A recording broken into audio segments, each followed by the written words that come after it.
ready?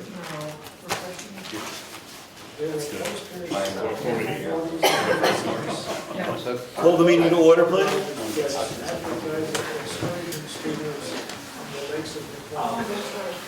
Brian, would you lead us, please? I pledge allegiance to the flag of the United States of America and to the republic for which it stands, one nation, under God, indivisible, with liberty and justice for all.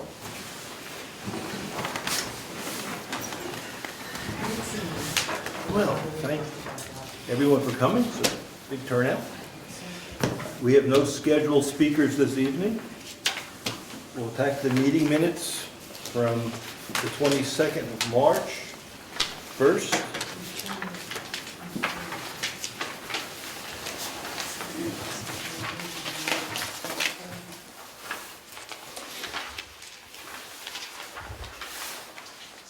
And I was absent. I make a motion, we accept the March 22nd minutes as drafted. I second that. All in favor? Aye. Abstain. April 12th meeting minutes. While I was not at the meeting, there was a correction. There's a correction. Okay. All right, if I say the correction? Sure. The date on the bottom for the next meeting. Since this was on the April 12th. Yes. The next meeting is tonight. I saw your note. Minor, since we're here. Yes, that's. Make a motion, we accept the April 22nd minutes. That's corrected. That's corrected. I wasn't here. I'll second it. You're right. I'll second it. All in favor? Aye. Aye. Okay. Any public comments this evening? Yes, sir, Mr. Pickle. Those of us that use Bryce Drive frequently are wondering if and when the town intends to fill the potholes with asphalt. Okay. Fair question. They're very deep. You go to horse's mouth. Mr. Nason, Yes, sir. got a question for the road agent. Okay. Question is, Bryce Drive, what kind of maintenance we're gonna do this spring to fill the potholes on the old part? Typical, fill them with coal patch when we get it. It's not as at the top of the list for tomorrow, but, you know, we gotta get Lyford Road done. There's about a gazillion potholes on that one. And when that's done, we can do that. Next week, probably. Okay, We'll be looking forward. okay, all right. Thank you, Ed, sorry. That's okay. Any other comments? Yes, sir. And Bryce Drive, in corner of Palmer, Yes. they came this past week and, and the last week, they took a couple scoops out of the culvert. And I was wondering what the purpose of that was. Well, I'm sure if they took scoops out of the culvert, They're culverts, so I figured I'd go be summons. well, you did some maintenance, maintenance. Yeah, we of- cleaned out the culverts for the sediments, on the sediment side and the outfall side. So I don't know, I didn't hear the question, but Did you do it? I personally did not. The people who work for me did. Because, I mean, the pipe doesn't go anywhere from what I went out there yesterday and looked. They dug about a foot into the pipe. Maybe they realized that it wasn't going anywhere. Supposedly, according to my wife, who saw them working out there, they put some in the dump truck. The rest of it, they just dumped on the side, which they've done previously, years back. Just to, I mean, you get good rain, it's just gonna wash right back in there. So they made a bigger mess than was, you know. Well, that may be the way it appears. They've been instructed not to leave anything there. It Since didn't in appear- the, I I'm ripped it all speaking, out, so. since I've been the road agent, I do not allow blowing wood chips and leave them on the side. I do not allow culvert cleanout to be left there. They scoop it out, haul it off. The reason for that particular one is a crossover culvert to neutralize the gathering on that side. Is it effective? Marginally. It's still a culvert we have to maintain. same area, the culvert across the street, how come that wasn't touched? Across the street from your driveway? From the culvert that they touched on the corner of Palmer and Bryce? So you have to refresh my memory, because the only other culvert I know of in there is up past Ray's. Well, it's because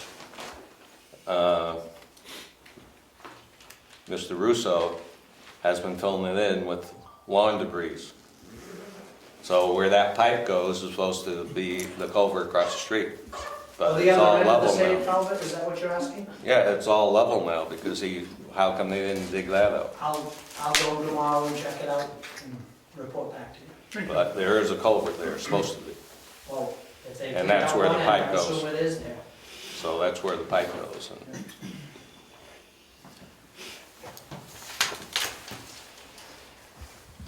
Anything else?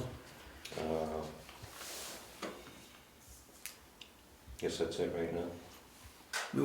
You folks want to discuss plans for Bryce Drive now? Sure. Okay. I wasn't ready, but okay. Why? Neither was I, but they're here. I think we talked earlier about having it, taking your surveyor's work and putting in permanent monuments reflecting his work. So we understand where the agreement is between the properties. We want to do that this summer. And then we can understand where these culverts are, we can understand where the right-of-way is, we can understand where the pavement is. So our goal for this year is to, in my opinion, and it's a board, is to contract with your surveyor using our agreed-to documentation and put in permanent monuments. From there, we can see where we have to go. Well, I think you're gonna have to do a little more surveying. What do you Because think? his isn't, a complete survey. I mean, I think the court you thinks know, it you is. guys didn't get everything from when the judge ruled. Okay, everything that my surveyor came up with was not admitted, and, didn't go before the judge. And this is a letter I got from him in January of this year. And Brian has seen this. He says it is in my opinion that the town of Brookfield needs to resolve and document all property boundaries along Bryce Drive and Palmer Drive before moving the streets to be sure they do not illegally take property from abutting owners without due process. They started, but they didn't finish. Well, I understand that. So, I understand you that. know, But we can do what we agree on. I mean, that's the rest of the folks on Bryce Drive, but we have an agreement. So we'll work with ours first. Make sure we understand where those boundaries are. That's been settled. yeah. That's my opinion. I just use ours and go with it if they're not going, and No, I we certainly can't. wouldn't lock into using your person to do it unless the price was competitive. I mean, any surveyor should be able to go out and find that mark. So if we were to use your surveyor, I think the price has to be Competitive? competitive for the lack of anything, but if they're not gonna do that, I would just go use the ones we now, our own. Or a surveyor. Yeah, use our, if that, yeah. Okay, but that was our plan this year, is get those squared away and documented in the ground as to the agreement. Well, they definitely have to be documented, and, one thing don't know if you're aware of is that utility pole is supposed to be within the right of way. And if they're not, then the utility company needs to get an easement from the property owner, okay, for that telephone pole or electric pole to be on their property. And the one across the street at the corner of Russo's, okay, and Amy's, there's no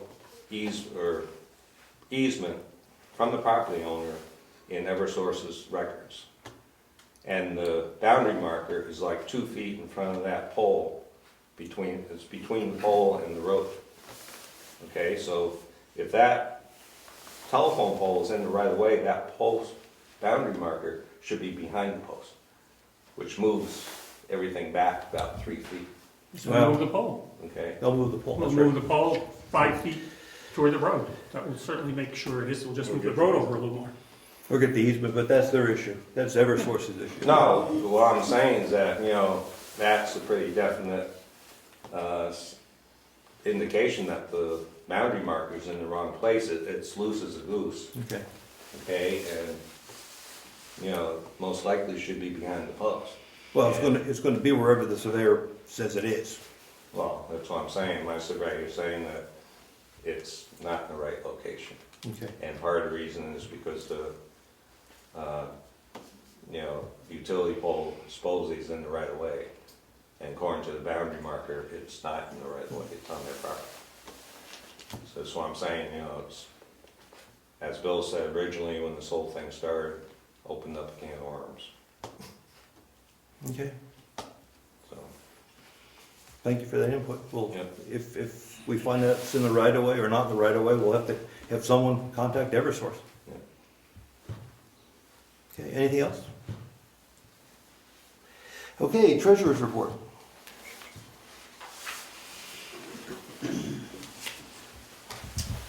We have money. I'm not sure why we have a little more this year than I think we've had in the past. People have been paying. Here we go.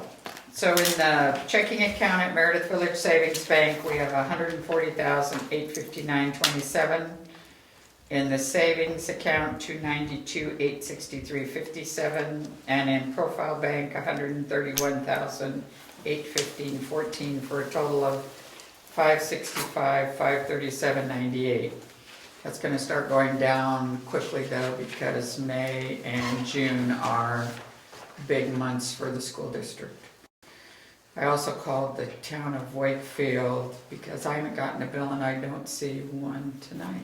Didn't we just see, I swore I saw a while ago from Wakefield. Didn't see it. So, let me call back.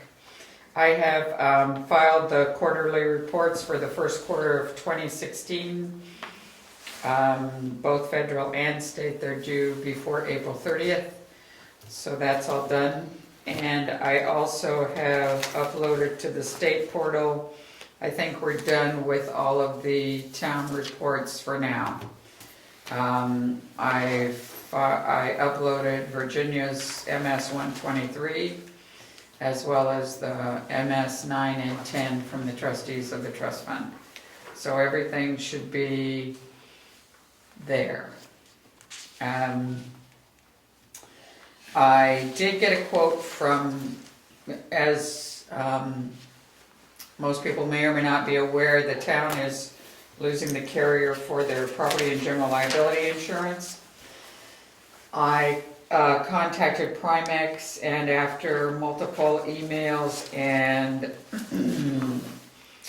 a phone conversation to give a young man there some more information about the town, we've received a proposal which I think looks pretty good from them, and it would be for starting July 1st, 2016 for the year, and it would be $2,650, which I think falls within our budget for this year. So I think it looks good, and we may want to have you look it over, and we should probably get this signed and back to them as soon as we can. So there's that, and I think that's all I have till bills and checks. Oh no, May I ask, is that a one-year rate, or are they giving us that's a a locked-in? 1 year rate. Is it a teaser rate just to get us to sign on board, or? I don't believe so. I don't believe so. I think this is who most of the people were going with. It's in line with what we used to pay, and they've given us a multi-program discount because we currently have the workers' comp with them, and also a law enforcement discount and a prime discount. So And the other quote we received was, one was $10,000 and one was $17,000. so this is good. Just a little So- difference. So, I think we should consider it. Yes. Okay, so we'll take a look at that offline, Yep, and at the next meeting, we'll make a motion as to whether we want to go with them. yeah, I would say so. Okay. Thank you. Tax collector, anything to report? tax collector. Yeah, I held my tax lien on the 15th. We were down in the number of properties that we had going to lien this year. We were also down in the total amount of the liens, which is a good thing. I have a copy of it here for you. For your select file. Who wants it? Just, I was gonna go to the bottom line, and Okay. you can read it faster than I can. The total was 51,900 you leaned this period. Lien 42 properties. 42 properties, $51,900, and that's for the, 2015 property taxes. there are other ones on the books that are not reflected in this. There's 2014, and still a couple for 2013, which is scheduled for deeding. As of a phone call I received this morning, I expect a payment in full for tax map 5, lot 7 tomorrow. It's supposed to be sent overnight. The only one still outstanding will be tax map 18, lot 3. That is the land only. That, my feeling is that it's going to go to, that piece of property will probably go to the town if the town wishes to accept it. Interesting. The only other thing I have going is I've talked to Jessica before she went away, and tentatively she hopes to get the bills printed on the 13th of May. Then the warrant has to be signed by you guys. So I hope to have those bills out, the very latest would be the 20th of May. Due July 1st. Due July 1st, always due July 1st regardless of when they go out. So that will help you with your spending money. Thank you. The school expects a lot in the next 3 months. Well, we hopefully will get it. We will try our darndest, let's put it that way. And that's it for me.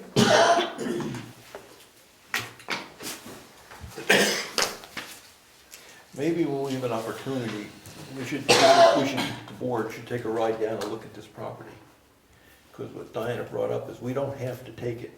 We can just, well, if we take it, that's one thing, we still keep accruing taxes. You If have we- to have a reason why you don't take it. Well, that's If what- it's any kind of a, if it causes a big expense to the town, if it is not gonna be advantageous for the town to take it, you have to have a reason. You know. If we don't take it, the taxes keep Then accruing. it just keeps going the way it is, And, indefinitely. and this property owner has accepted the tax bills, has elected not to pay. Correct. And also the certified letters that have been sent, If have always been sent. this person has the right to, if we take it, to reclaim it within a year or two, whatever it is. They have a right to claim it within 3 years. Would that person write that off if necessary, agree not to do that? I have no idea. Can they do that? I don't even know that can be done. I don't believe so. I don't believe so. It's a small lot on a 109, it's wet. So there's not much, It's like a postage stamp. not much value to the town. We want the money, the And tax there's not money. much value to them either, so I think that's why they're just probably letting it go. There's been 3 years of no taxes paid on it. If it's wet, is there a potential for it to be a site for a, for the, what do you call them, fire pond?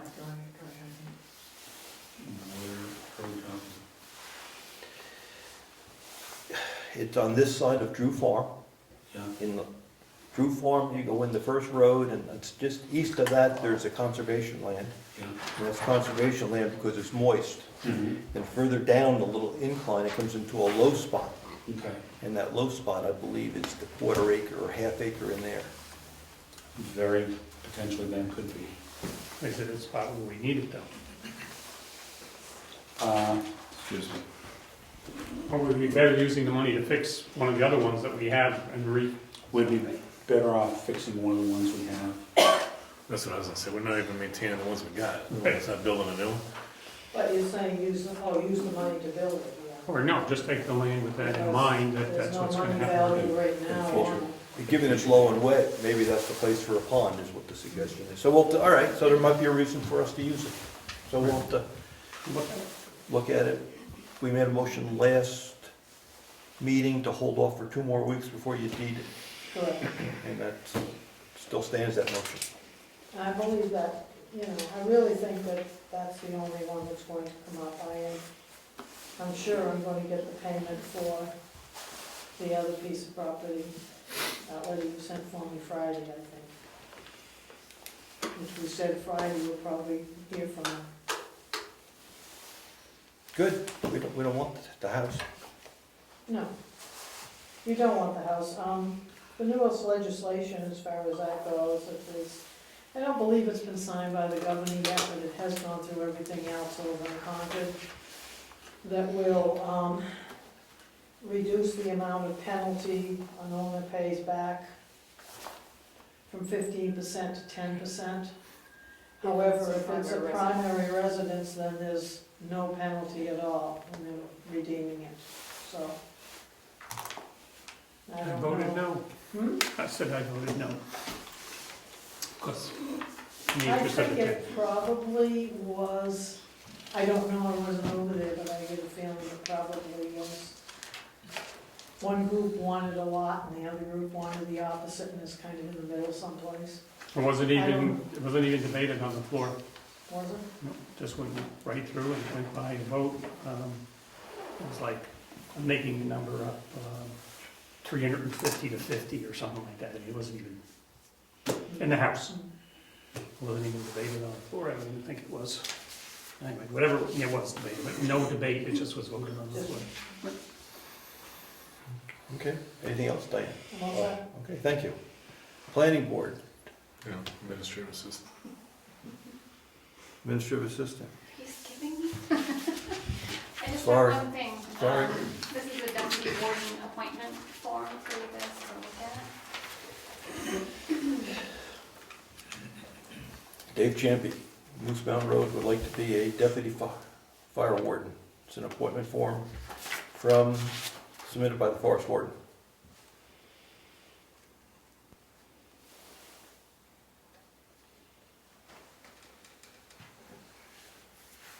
Make a motion? Sure. Make a motion to accept his request as a deputy forest fire warden. You'll do a good job. Second.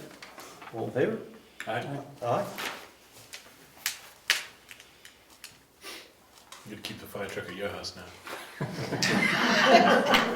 Is there a garage? Fowler Street.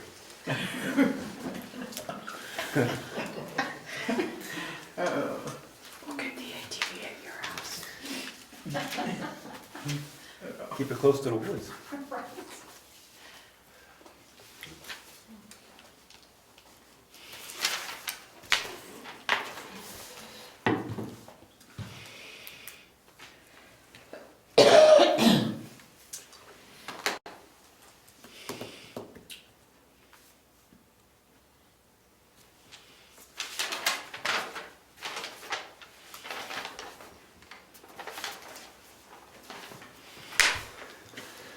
That's all I have tonight. Okay.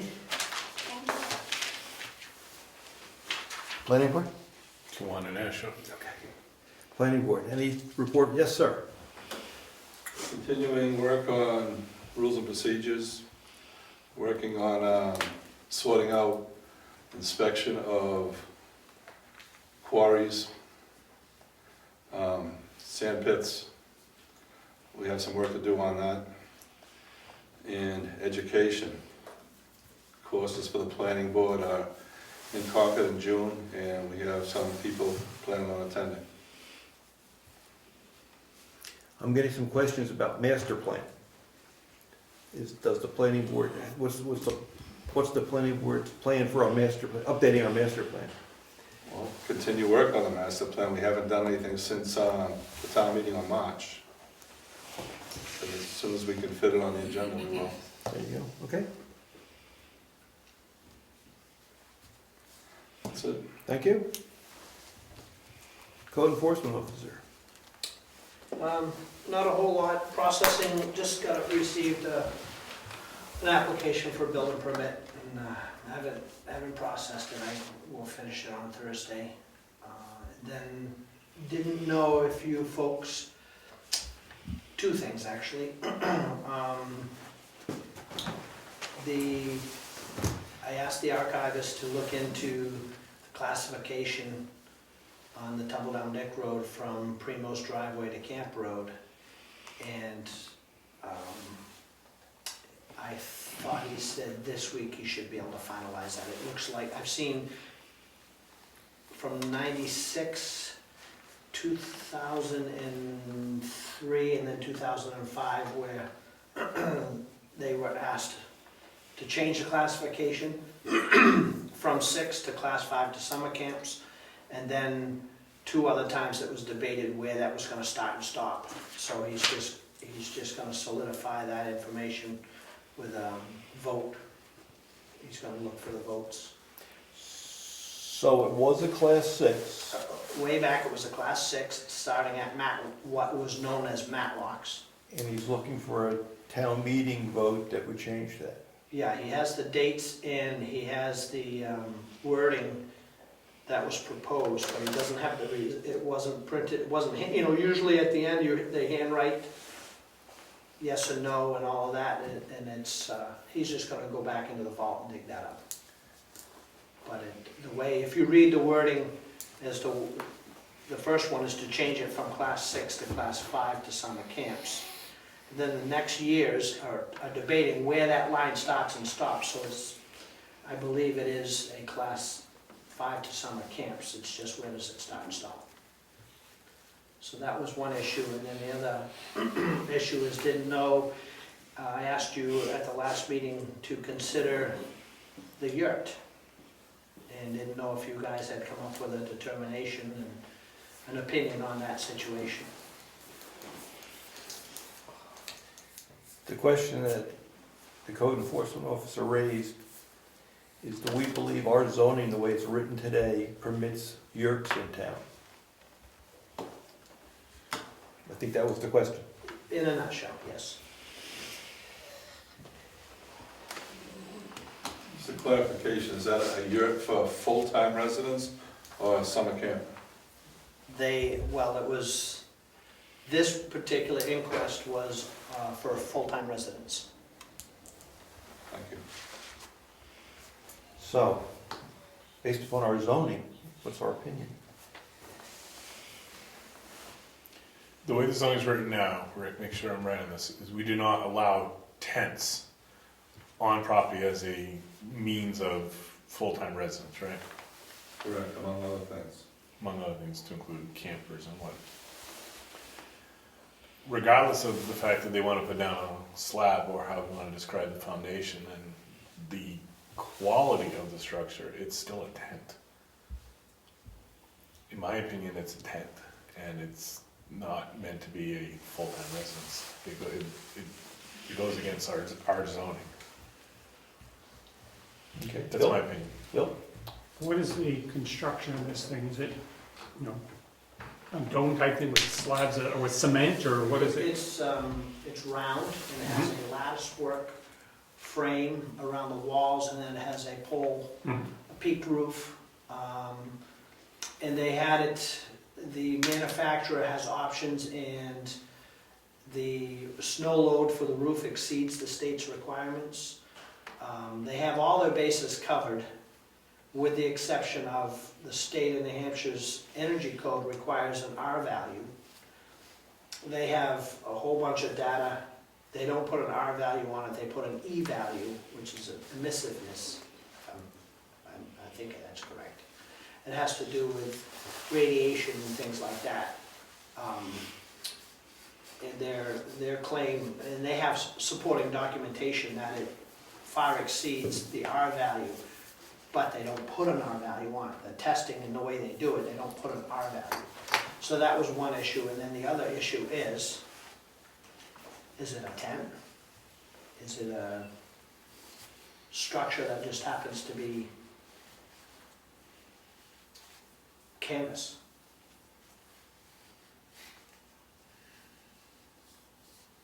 They've got all the options, you know, they got the working bathroom, the water, 200 amp service, they got all of that figured out, and they presented their case, and in my opinion, they meet all of those things. If somebody had a tent, a regular tent, and they put a roof over it, you know, made a wooden thing, would that count as a tent, or could that be called something else? If I put a tent in my yard, made a large tent, and put a wooden roof over it, is that a tent, or is that a? That's our job, to make that decision. Right, well, I know, I'm just, And, you know, playing the devil's advocate here, that's a different situation, because that tent is gonna be a single layer of canvas. That is, and I'm not going either way, I'm just saying, in your presentation of that question, it doesn't have, the structure itself does not have insulation, egress windows and all of that. okay, it's true. Just to throw this out, are we stepping on a slippery slope? You'll allow a yurt. Oh, a yurt, it's a tent, but it's not a tent. Well, next you know, the next person's gonna say, I have a real nice tent. It's not a yurt, but it's a real nice tent. It's a slippery slope. We have zoning in place to specifically adhere to these guidelines, and all because someone wants to call a tent a yurt, sorry, And it's. where you're the final authority, and it's, you know, that's why I proposed the question to you. Yep. Bill, you have any more questions? Okay. My question is. I assume it's the square footage that's required. Yeah. I can tell you to go out and look at rain again. Second, Janet has her hand up. Just if it helps, whoops, I love technology, if it helps you, the definition by Merriam-Webster is a yurt is a tent. Thank you, that's what I Dome-shaped did. tent. Yeah, that's what I did. But you know where I'm coming out. Here's, Diane, go ahead. Is this structure permanently affixed to the slab, or would it be? Yes. Because we had passed a zoning amendment a year ago to the effect that structures that were not adhered or connected to the ground, I can't remember what the wording was. I don't know, there was a differentiation there, but. Sure. And Rick? 2 questions. Square footage, Meets the square footage. any fire codes that this has to have? They meet egress, they have fire retardant for all of that. They meet everything except the fact that, is it It's a tent. Or is it? What about other towns? I guess the reason I wanted to make this a public question I know. and have you folks, you know, rather than me just pulling that dictionary out and making a determination, I think you're gonna find in the future between the yurts, the Corderwood homes, the straw bale houses, and the tiny houses, these issues are gonna be coming at us at some point, so we might as well open it up for discussion now. Yes, but I think our job is to take a look at our current zoning and decide whether yurts fit within that. Yep. And when I looked at the dictionary for what the definition was, and every definition I could find, it came out with tent. So my bias is, it's a tent. It's a very nice tent. Very nice, but we're not in the business of judging nice from not nice. Sure. So my recommendation, if the person wants the town to consider putting yurts in the town, they gotta go to the planning board and get it zoned for that. Okay. So, but we have to vote. Yeah. So I'd recommend that we say yurts are not allowed. Okay, is that your motion? or- I'll make a motion that we recommend, that I make a motion that we say yurts are not allowed in the town of Brookfield. I'll second the motion. Any discussion? All in favor? Aye. Aye. Thank you. Anything else for us? That's it for me. Road work? We're gonna go to road agent? Sure. Graded, cleaned the ditches, and graded and raked Tucker Road and Tumble Down Deck Road. And the next road is Lyford Road. And we're almost done cleaning the culverts. And we're cleaning ditches kind of as we do the grading of the roads. So, trying to finalize some paperwork for the Stoneham Road project. Just heading down that road. Okay. Any other questions? Questions for me? Nope, thank you. Okay. Conservation Commission. Do you have anything, Tom? Okay.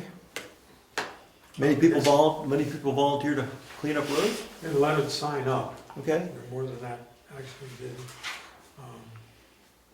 Yeah, I have something else. Now, that Mary Lou showed me a check that they came to the town of Brookfield. Get the name right. Lakes Region Conservation Trust. And it's designated as a voluntary contribution. And I would like this deposited into the conservation fund. Let me read the letter that came with that check. I didn't see a letter. Yeah, I'll read a paragraph of the letter. Okay. We are filing for a charitable exemption for the owned property, as we've done for prior years.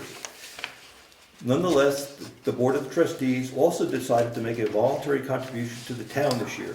The check is for the contribution enclosed. And it says what it is. It's in lieu of a tax bill. It's based upon the current use value of the land in town at the current tax rate. So when you take all their land and you put it at current use, and you do the calculation, it comes up to $630. So it's in lieu of taxes. It's a voluntary donation. To It the, doesn't say it's in lieu of taxes. I'll keep The reading. stuff on the check says a voluntary contribution. For taxes. And if it's from a conservation trust, it would be nice if it went into the conservation fund. Well, all right. We should talk about it. Consider it. We should talk about it. Okay, we'll talk about it. Think about it. Yes, Rick. Did they use a tax bill to just come up with the amount for the Yeah. contribution? They used their acreage times the current use value and extended it by our tax rate. So it's not taxes, it's, No. they just Contribution. use the base formula for taxes to determine a contribution Yes. to Do we the get any, conservation. do we get any other things like this money coming in as in lieu of taxes where they don't have to pay it? Don't say it because Tom's listening, be careful what you answer. No. I'm not aware of anyone that pays us. I know from other towns that certainly payments are made in lieu of taxes. So, Where are they deposited? Well, we get money from the Wakefield Water District in lieu of taxes. Well, we send them a tax bill, right? No, we send them a note. No. so I don't see that money. Goes to the tax collector, I guess. Right. It comes to me, So do you get other payments in lieu of taxes? just the one from the Salmonville Water District. Okay. And I believe it is put right in with the tax. It is treated as though it's a tax payment. I guess what I'd like to talk about next time, and we don't have to decide now, what would you do with the money? I mean, you don't have to say Right nothing. now, according to the RSA that the conservation fund was created under, that money can be used for any conservation uses, which means we will be able to use it to assist in the new town forest. So if we have the money there, we can use it for that. I mean, it's not gonna be used for junkets or anything like that. Okay, we'll consider it next time. But there's no specific purpose at this time, other than to get it in the right fund. I do think that, just an aside from that, I do think that there are, the majority of other towns do something with the current use change money that comes in, going to the conservation commissions in other towns where we ought to keep our current use change money right in the general fund also, so our Conservation Commission doesn't have that added means of getting revenue to use, and I believe it's, in other towns, it's used, say, to help people if they wanted to put their land in a conservation easement, or something like that, that's why the conservation monies go to it. We don't do that, so. I've gone to different meetings on that, and yes, there are the larger towns that do that. Our financial situation would we be can't do very it. difficult. If we ever did that, we would really see our tax rate. We can't No, do big time. that, but I'm just saying that That's this that is small that amount. this amount might be something that would assist the Conservation Commission, where we don't help them any other way.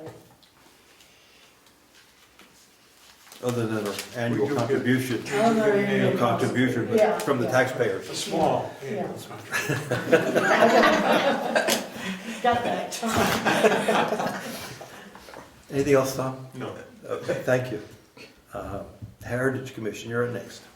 Okay, so Heritage Commission, I spoke with a Brad that does not live in Brookfield at the Wakefield Fire Department, and he was nice enough to come down to breakfast on Saturday.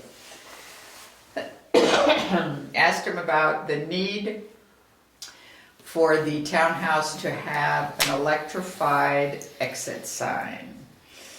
I don't think I still have the paper, but he was very nice to look up the regs on it and indicated that it is totally up to the selectmen and the Heritage Commission and the town. It is nothing that is required since the building is listed on the National Registry of Historic Places, but it would be up to us.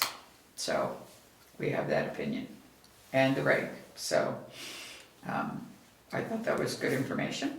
And the strategy is going to be? Uh-oh. You know what, I personally, only speaking as myself, would not be opposed to getting a quote from Dame Electric to see what a lighted green, not blaring red exit sign would cost to put over the exit door. He felt that if we were going to do one, that would probably be the only place we'd need one, but I wouldn't mind at least getting a price quote on it. So Okay. I guess that would be mine. It has enough windows that I don't personally, if it didn't have any windows in it, I could see that being Right. definitely a top priority, but Yeah. the word paying price. If we're, as you mentioned, the thought is, since we're doing electrical work in the townhouse, this would be the time to do it, if we're gonna do it, so. There you go. Okay. Anything else? No, thank you to the selectmen for doing the breakfast. Oh, you're welcome. Had about 30 people, I think. Yeah. Okay, cemetery trustees. And we have a letter from Craig outlining the issue that's in front of the cemetery trustees. Yeah, that's it. And do you want me to summarize it best I can? You guys can jump in. They went out for three bids. They got 3 bids, or 3 proposals. This was, correct me, now, this was the lowest one. This was, one was It was like, not the lowest one, but it was the most complete one. that's true. The other 2 were partial bids. That's right. One came in at, this came in at $24,800. One came in at 35 something, and one came in at 19, but it wasn't complete. Didn't have roads. Didn't have roads, it wasn't as complete as the bid that the cemetery trustees received.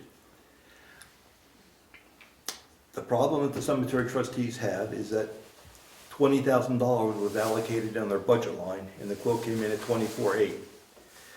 So they're asking the selectmen for some advice, permission to change, give them more money that's in the budget. That happened at the cemetery trustees meeting. Subsequent to that, they went out to the person they want to do business with and said, what can you do to cut the price? And the fellow came back with some suggested changes that would bring it down from 24.8 to 22.7.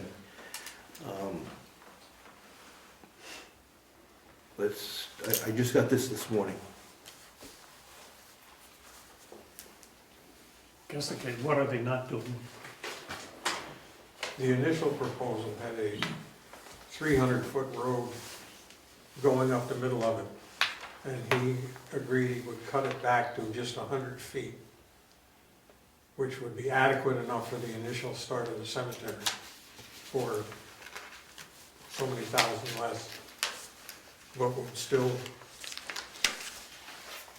the bid would still be over the 20,000, it would still be 22 something.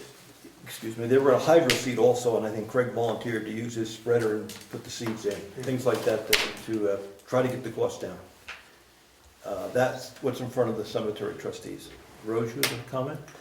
Question, I didn't hear what the purpose of the cemetery trustees' request for bids was. Oh, they want to take the 2 acres that was clear and effectively level it, or take some of the big humps out. I don't know how deep they're going down for rocks. I'm not sure whether it's 2 feet, 3 feet, but they're gonna pull rocks out.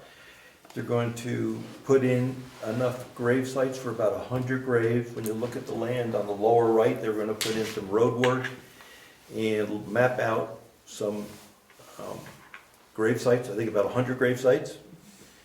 And the plan was to put a road, a main road in that would be used in the future, but some spurs off to the right to service the new graves.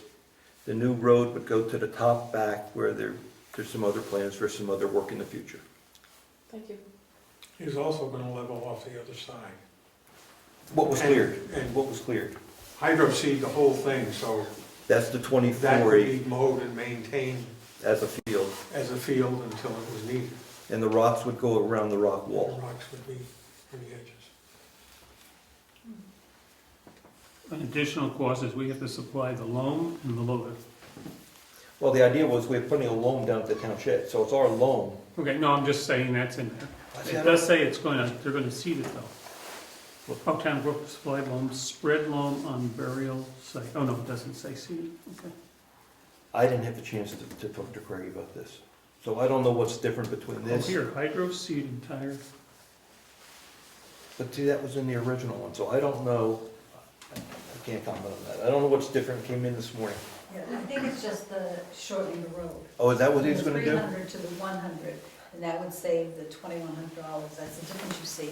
I don't think that, my explanation, and I didn't talk with Craig either, however, I think the hydro seeding is still included in that quote, and he can come back with another quote without the hydro seeding, because he said he was more than happy to, we'll do that. He could seed it if he had to, but I can't tell you how much less that's gonna be, because he didn't come back with a quote from that.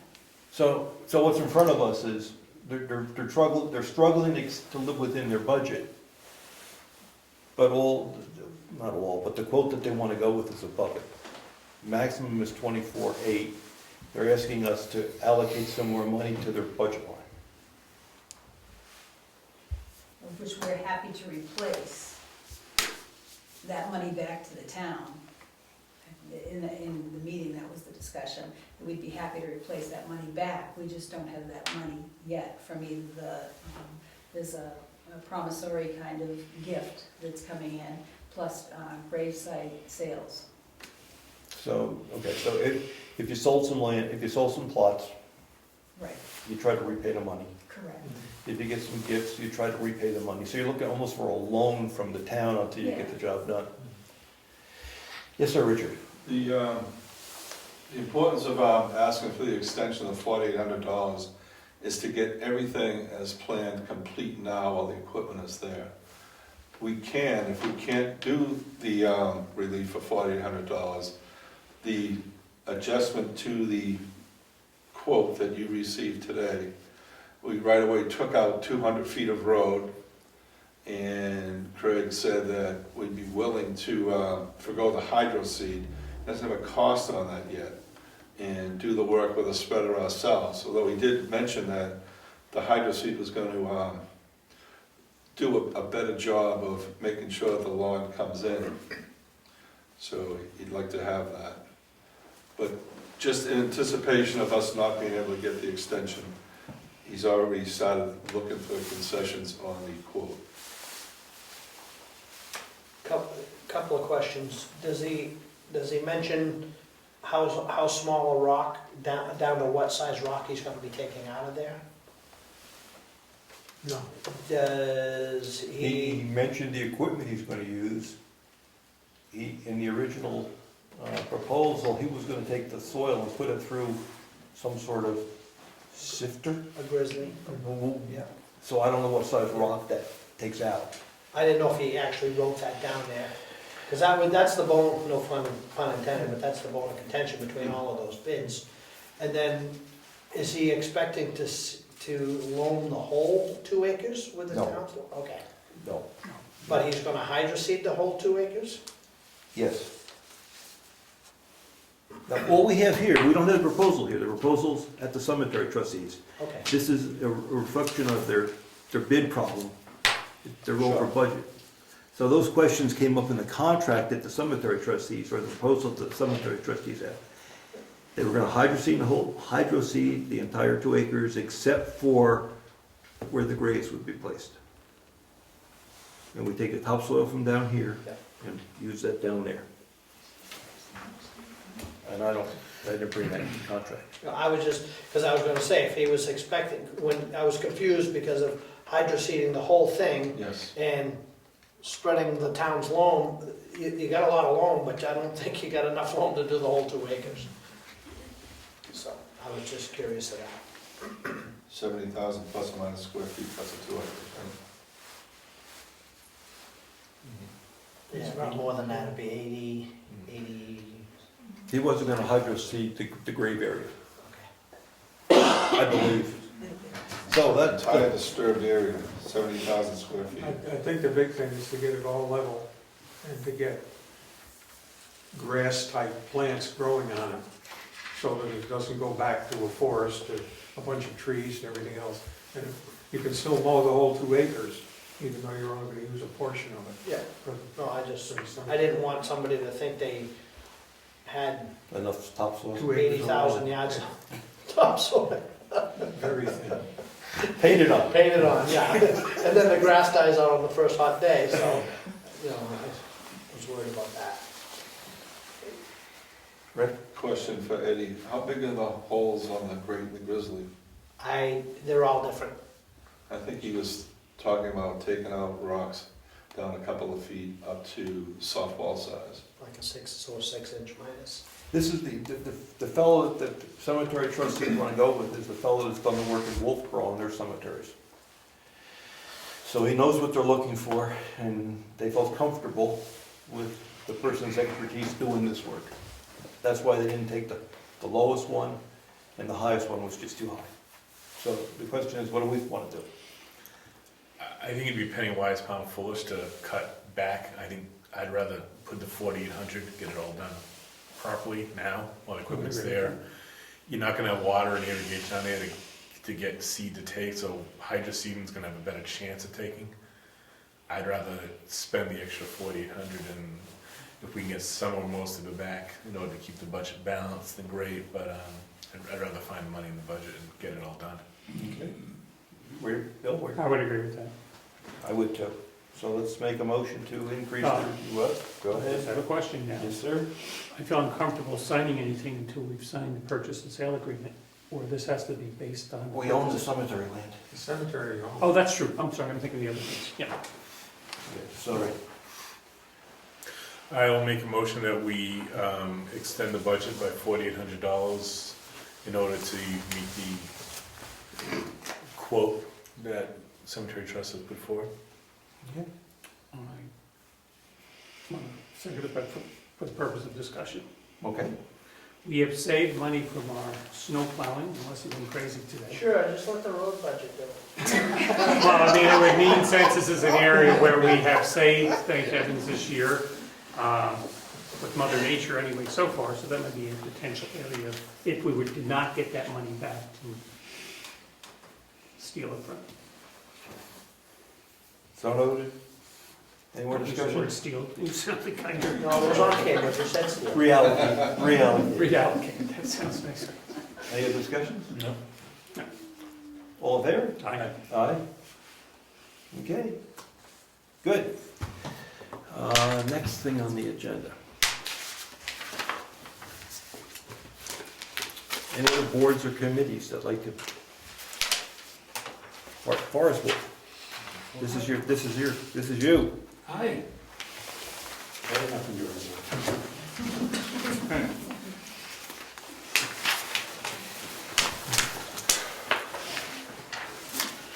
As many people are aware, not everybody, last Sunday we did have a forest fire between Tumbledown Dick Road and Wooden Hill Road. It burned 44.5 acres. The call for the fire came in at 1 p.m. We found we had it under control at 6:30 p.m. There were 13 towns that responded, more than 85 firefighters that responded. The responding towns were both New Hampshire and Maine. Folks came from across the border, Acton, Newfield, Alfred. It started out very small. It took a little over an hour to rotate the fire because it was monotonous. And when it started to grow, it was growing rapidly. The only access to it was either by foot or ATV. By foot wasn't really realistic since the ATV ride was in excess of 20 minutes to get to the scene. It was remote. Where was it? Between Wooden Hill and Tumbledown Dick Road. Which is, I mean, for the people in town, where is that? Woodman Hill is the extension off of Moose Mountain Road. If you go up to the end and bear right, that'll be Woodman Hill. Or Tumbledown Dick Road is off of Moose Mountain Road also. The first paved road on your right, 1.5 miles, 2 miles up. The only paved road on your right.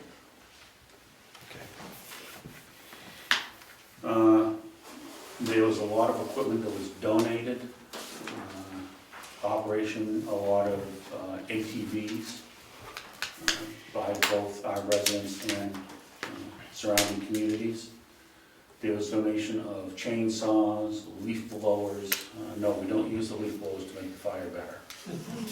We use the leaf blowers to clear the leaf litter ahead of the fire so it won't keep spreading. Wednesday afternoon, the fire was contained. Sunday, as I say, at 6:30.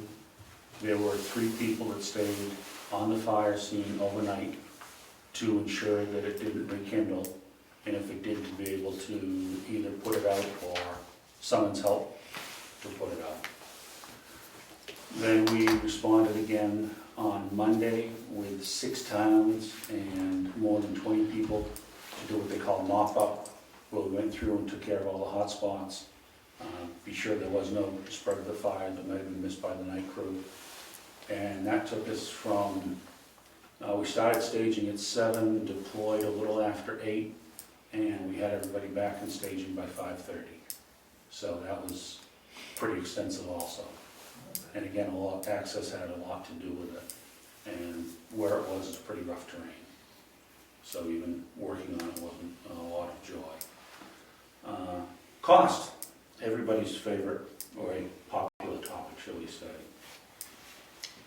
The potential cost for this fire, including labor and equipment, we're looking at, could be possibly approaching $24,000 for 44.5 acres. To put that in comparison, it's a big chunk of change. But when Ossipee had their fire last year on Bale Mountain, that was 275 acres, and the potential cost for that was well over $200,000. So acre per acre basis, we're not doing too bad. Now, the reality of it, through the mutual aid system of all the surrounding towns, we don't anticipate being billed anywhere near that much, if many of the towns will bill at all. We all work together. The flip side of the coin on that is when somebody outside of Brookfield has a fire and they call for mutual aid, it's most appropriate for us to respond.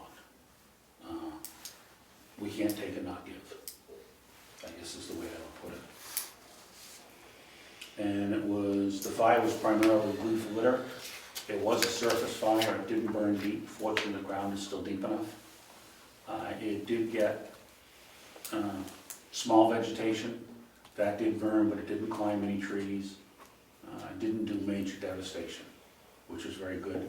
There were quite a few dead snags that were burning as high as 20 feet up that did have to come down so we could extinguish those.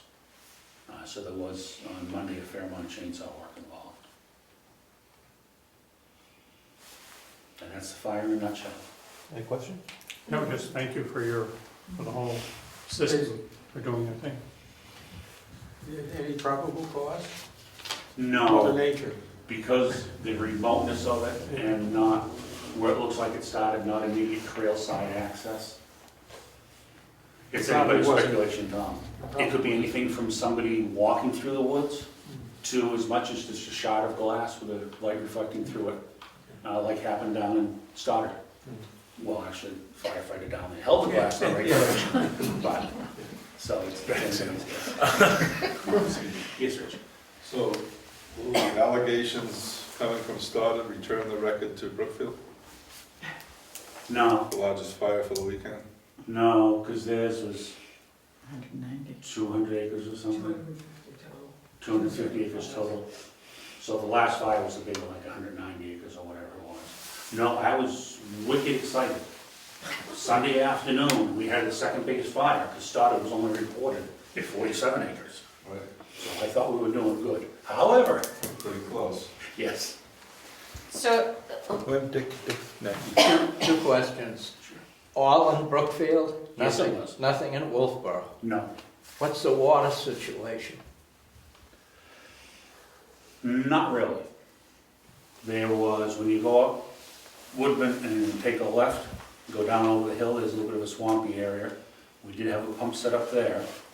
And then when you go up, not quite as far, and take a right up what they use, the snowmobile trail where they have the vintage sleds, the vintage sled trail. There's a very small brook down there that produced maybe 8 gallons a minute, 7 to 8 gallons a minute. So we had a pump set up there also. It was marginal, but it was water. So most everything was labor. Yes, it was a very labor-intensive fire. There was no way to get vehicle access into it due to the condition of the roads unless you had something that, I mean, yeah, you could have gone with a skidder, but that's about it. Mary Lou, you have a question? I did. So, will you now need to go back up there to do anything this spring to help things come back growth-wise so that you don't have erosion? No, that's a different department. That was private land, that's private property. It's all private land. Wasn't fishing game. Well, it was close. Well, the thing is, though, even if it was fishing game, we still bear the cost of extinguishing the fire, the town Is does. that right? Yeah, no matter who owns the land, it's within the town, and the town bears responsibility of suppressing any wildfires that occur within its boundaries. Okay. Except, well, when you get into like the Wentworth National Forest, they have a policy that they do not extinguish fires beyond half a mile from their boundary. So the first, I believe it's half mile into the forest, they put the fire out so it doesn't spread back out to private property. But once it gets in the forest, there's no suppression. I don't know if Fish and Game has a similar policy, but I doubt it. Yes, sir. Two things, generally when it's a shallow fire like this, it actually helps the vegetation. grow back greener and stronger. And two, does the town of Brookfield have a rate that we pay firefighters? Yes. Yes and no. Let me put it that way. Did submit an invoice tonight to the selectmen for the Brookfield firefighters that were up there, using a rate of $15 an hour, which is the average rate the fire departments in this area pay their staff. The state does have a rate that they reimburse on, that is somewhere, it's, in my case, it's, as the warden, 37 cents an hour or less. I didn't know in the history if we've ever determined what that rate was, or if you just submitted that. No, the last made, up until this fire, couple hours here and there has always been a donation. But when we're talking, was it 18 hours in 2 days, that starts getting to be a lot to expect. Yeah, I know most towns have a rate, and I didn't know if we had set a rate, if it was voted on, or just determined by whoever. The last one I call really billable fire that we had was So one on the ledges many years ago. Yep. Now, one thing that does keep this bill, the potential cost of this fire within check as compared to other fires, is we do not use any air support, any helicopters. We considered it, thought about it, it was getting awful late in the day for them to respond. Everybody was tied up at Stoddard, they wouldn't be able to get here until 6:30, they could only fly until 7. You have to pay them transport time from Stoddard to here, from here back to Concord. And at $1,200–1,300 an hour, that didn't seem like a very good concept. So we did not use air support on this one. There's the private helicopter service that flies 2 helicopters. Each one carries about 150 gallons of water. They're around, like I say, $1,200, $1,250 an hour. And then when they're occupied, the National Guard may sometimes be available. They carry 600 gallons of water, but they're over $4,800 an hour. So the state reimbursed at what rate for them? 50%. Any other questions? I got a few. Brian? What kind of takeaways did you get from this? We haven't had a major natural fire in a while. Right. What went right? What went wrong? What could we do different? I guess that's. I don't think really much went wrong with it, Brian. Things worked out pretty well overall. The obstacles to it were A, not being able to locate it due to its remoteness. B, the lack of available water up there. And then C is the access to it, not being able to get to it. The crews did a very good job keeping up with it. A couple of points it was moving, a couple of times it was moving fast, and the flames were exceeding 5 and 6 feet in height, which for brush litter is pretty good. And if anyone has experience with it, or if you haven't, I can tell you right now, that's a very hot fire. I've been caught up in a couple of them. I don't like being there. It's not a pleasant place to be. Okay. All right. And so we had a lot of towns there. Who took control? Was it you and Wakefield? There was like a conjunction between us and Wakefield, or how did it work? Work very closely with Wakefield, yeah. But as the warden, it is my responsibility. Okay. Each town, the warden is responsible in his absence, his or her absence, I should say. Then it would be one of the deputies who is available and feels most comfortable doing it. And then the state ranger is there also. Okay. Not to take control, but to offer support, state resources, consultation. Now, locating the fire, it's obviously rugged up there. Would better mapping, anything like that have assisted, helped GPS-wise or anything like that, or is it just getting in there and finding where the 2 fire towers were trying to triangulate it. Yeah. But because of the terrain, they could give us a general idea where it was, but they couldn't specifically pinpoint it. We did get a lot of calls from residents saying we can see smoke in this area. Eddie called and said, yeah, I can see it from Stoneham Road, that's where it is. Yeah. And helped us narrow down to the general direction we were going. But it was basically going in on the Dick Road and going in on Woodman Hill, and it was somewhere in between the two. Yeah. and then just a lot of foot travel till we can find it. Equipment-wise, it sounded like the more useful piece of equipment was clearly ATV. In this particular case, it was. Yeah. Are there vehicles that can get in there? Yes, there are. Right. Would Brookfield like to have one? Sure, it would be nice. However, like I say, the last time we had a fire like this, Brian, was 15 years ago? More than that, 20 years ago. 25 years ago. No, no, I was living here, so it wasn't Like that, close to it though. It was, very close. So I really don't know. Adding an ATV to the fleet would be great. Somebody did ask the question, well, if you need an ATV for that, why do we bother to have the truck? In the last 20 years, we've been able to drive to just about every fire we've had. So it's a toss-up. Would an ATV be a fantastic supplemental piece of equipment? Yes, it would. Would it be a replacement or a fits all? No. Right. Because then you get into the problem of transportation, trailer, control. Right, and maintenance and all that stuff. I'm just picturing deep woods fires are gonna be probably more common than not, versus. They are. Some of the things to consider is one of the firefighters on site is very much into larger trucks and enhancing trucks and stuff like that. And he was saying that a modification that could be made to the town's truck, and not just ours, but any municipality to consider, is going with a much larger tire. And instead of using dual rear wheels, use it just as a single wheel. That'll give you another 6 or 8 inches, going like a 37-inch tire. That would give you considerable more ground clearance on the axles. I got some questions. Good. Tell us about the process. You think these might be the bills? These are the potential bills. That's right. Yep. So when do we know what the bills are and describe that process to us? Where do the bills go? The bills will come to me. There you go. They'll be passed on to you. When do you have to have them by? When do 30 to 45 days. so after 45 days, it's too late? No. Okay. Talk to us. Talk to us. Tell us the process. Is it too late? Yes. Will the state back you up and say, no, don't pay them? Probably not.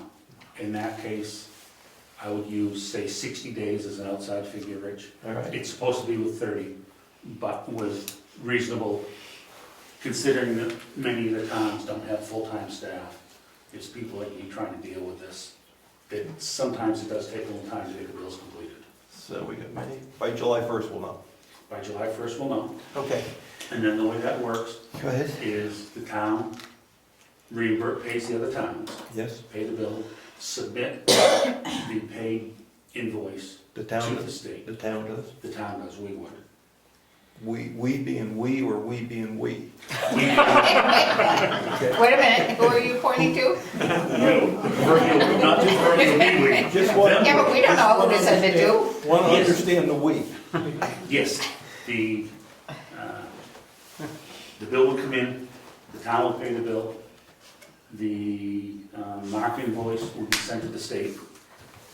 The state will review it, and the state will reimburse the town at 50% of the state rates. So just because the fire department charges $15 for a firefighter, because that's what they pay the firefighter, that does not mean that's what the state will reimburse, like a fire truck, So what rate do we pay? what the other fire departments bill. It's a big disparity between what the state's rate on a 100-horse bulldozer is 39 to 45 an hour. what's the state's rate on an ATV?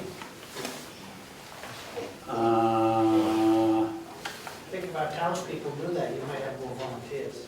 Yeah, well, chainsaws are $5 a day, they're not worth much. But the ATVs are around, I think ATVs with operator were 16 an hour. yes, it's 16 or 17 an hour for ATV with operator. So we submit the bill to the state, Yes, the state will review it, the state will review it, in return half of what they feel, what their accepted rate is.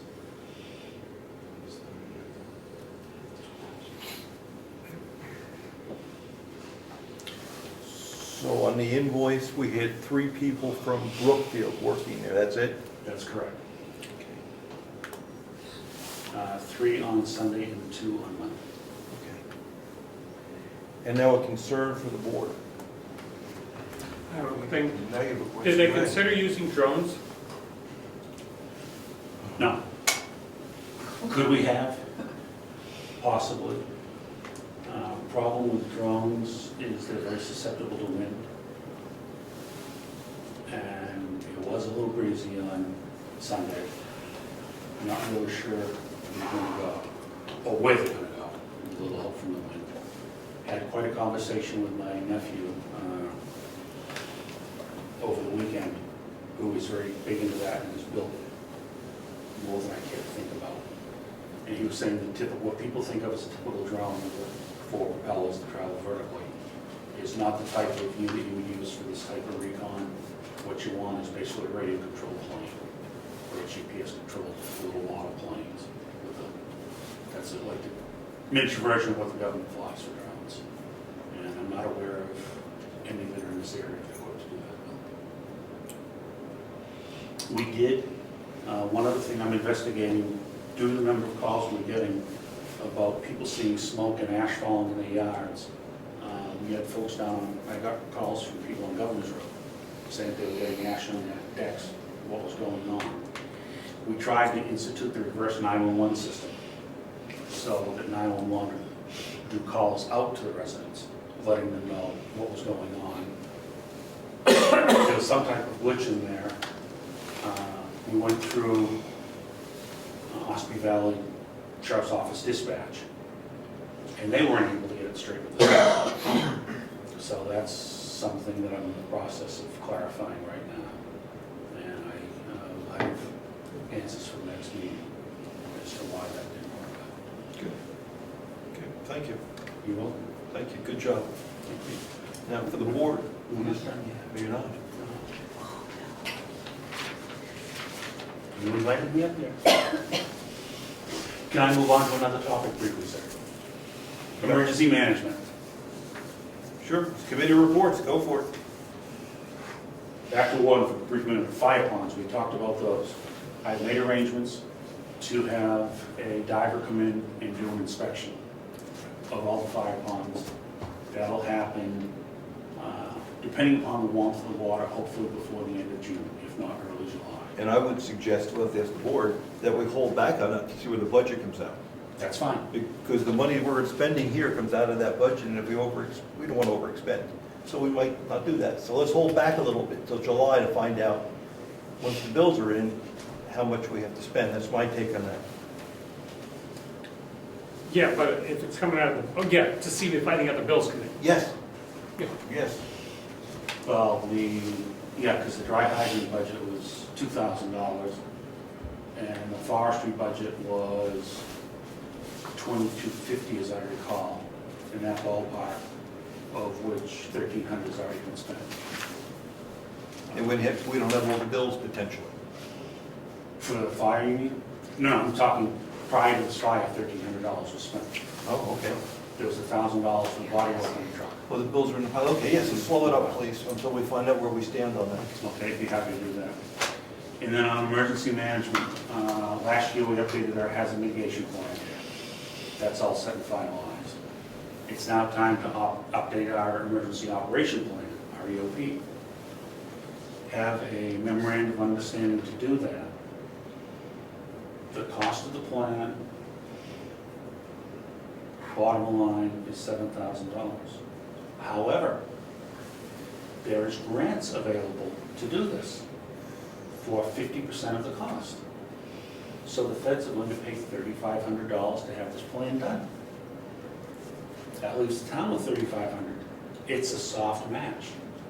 All we have to do is come up with $3,500 worth of volunteer time. This is the same thing we did on the hazard mitigation plan. That was only $3,000 we had to come up with. But everybody that participates in the program that comes to the meetings, there's a dollar value assigned, which I want to say is somewhere in the area of $20+. So if we have 10 people at a meeting, $20 an hour, 2 hours, there's $400 right there. We have 6 meetings. So the more people we get to a meeting, the better. And any time used outside is for that. My question is, so bottom line, no cost to the town, no hard cost to the town to do this. The $3,500, that's going to be prepaid in installments, and then it's reimbursed. Does that work with the town budget? Well, what's changed since the last time we took grant money is the town has formed a grant review committee Okay, to review all applications for grant money. okay. So I guess the first step would be to see if we want to participate in the grant process. So, because we might be on the hook for all 7,000 if the committee says we don't want to use that grant money. So I guess the first step is to take a look at the grant you're proposing and what conditions might be associated with that grant money. The primary condition, and only one that I'm aware of, is if this plan is not in place, we're not eligible for emergency funding. So if there's some type of declared emergency, we're not eligible for our piece of the pie if we don't have a current plan in place. We're before that. Yeah. We're not deciding whether we want to do the plan or not. Right. We're trying to figure out whether we want to apply for a grant or not. Right. So we'd like to see the type of grant you're going to apply, and we'll give that to our grant committee and let them take a look at it. Isn't that what we said we would do? Yeah, we have to. That's what we said we were going to do. Yes, Ed? I can answer that. Usually it's very time sensitive, a lot of these grants, so all the grant review committee would need is just the application, and usually the applications are online, I believe. So if you can just direct the committee to where that application is, so we can glance at it. Let me get you a copy of that, Ed. The preliminary application was completed by the state for us. I sat down with our emergency management coordinator from New Hampshire Homeland Security and Emergency Management, HSEM.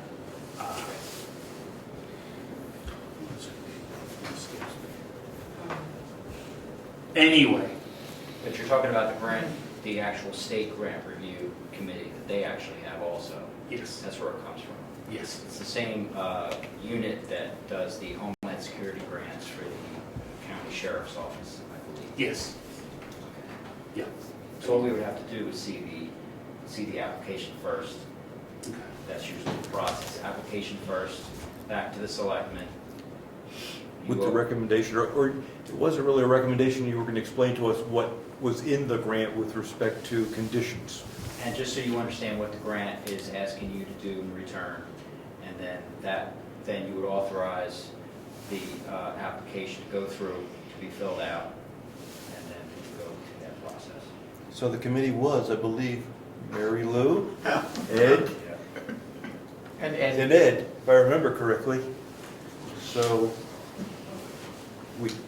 who was going to take the lead on taking a look at that application? What are you doing? Just need the application. Okay, we'll get you a copy of that. The time frame we're working with is this grant expires September 1st. September, you said? September 1st, correct. It has been routinely available for many, many years now.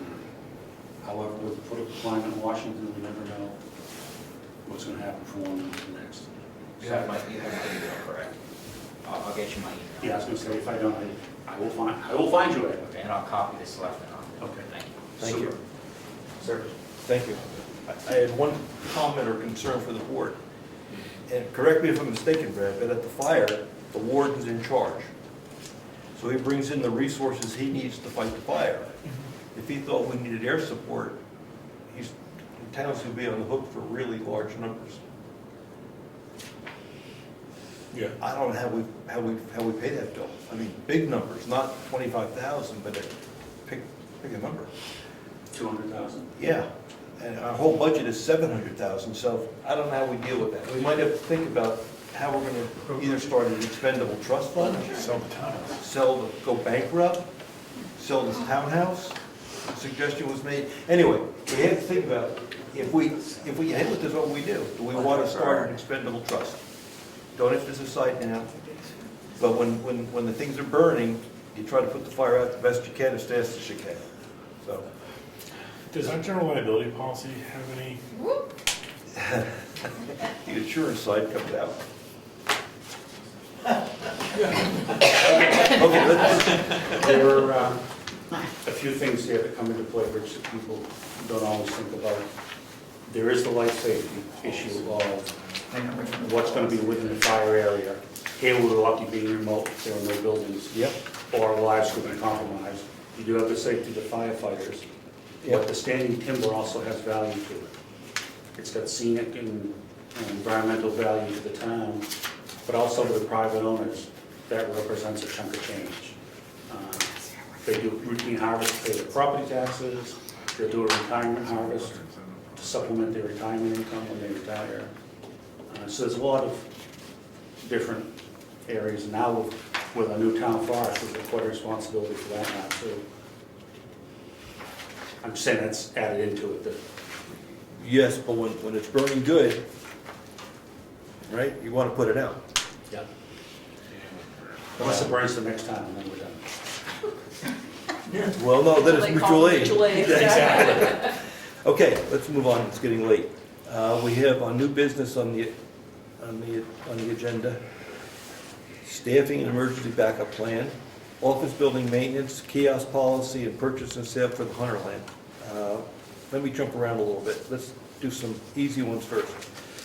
I met with Mrs. Hunter the other morning over some coffee and a Danish just to make sure we were all together on that purchase, and she was completely in agreement with what we said at the town meeting. So we want to move forward. She suggested, and I agree, we come out with a purchase and sale with some money behind it for the October 1st target date. Was she, well, we came through, yes, we can.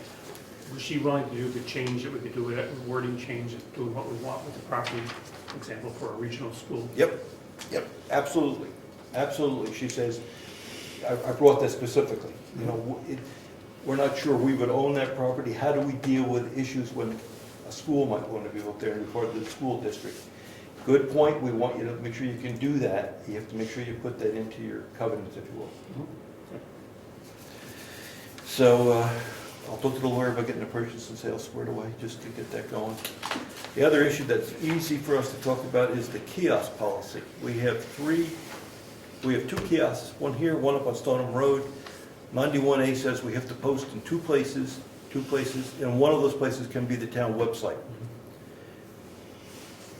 What do we want to do with the kiosk on Stoneham Road? I'm getting feedback that documents may be disappearing after they're posted, so people don't see them. I'm getting feedback that this kiosk is getting littered with non-municipal postings. Well, I rip them down if I see them, so. Well, we can do things, for this one, for example, we can put a sticker saying for municipal postings only. Right now, it's wide open, anybody can do it. If we'd like to do that, that's an easy one. Yeah. Would like to do that? Sure. Yeah. We could post something, we could even just post a sign right inside of it. Yeah, a little sticky in the corner. Sure. Municipal postings only. Sure. What do you want to do with Stoneham? Suggestion, what I've thought about is we put a flyer in there, official postings are on the website or down at the town office. And it's a nice kiosk, but maybe put that inside it and then screw it closed so people don't use it and don't go there for notices. Well, I personally think we should keep it, just it's been there. We've used it for, I don't know how many 100 years. I assume it's always been there or in that general vicinity. I did have somebody call me in regards to the truck that was parked in front of it, which we've discussed before. And this person was concerned about one that blocked the kiosk. Again, I haven't seen it there. And was concerned that the truck was devaluing the neighborhood. I would be willing to bet It's the owner of the land. It is the owner of the land. They have every right to park it there. I didn't say they didn't. No, I'm just I saying I know. had somebody, In the history on that, we believe it's a road by prescription, which means the town does not have a deed to the land. We've been using it for hundreds of years. And the owner of the land actually owns to this, somewhere in the middle of the road. And we just have the right to travel it, road by prescription.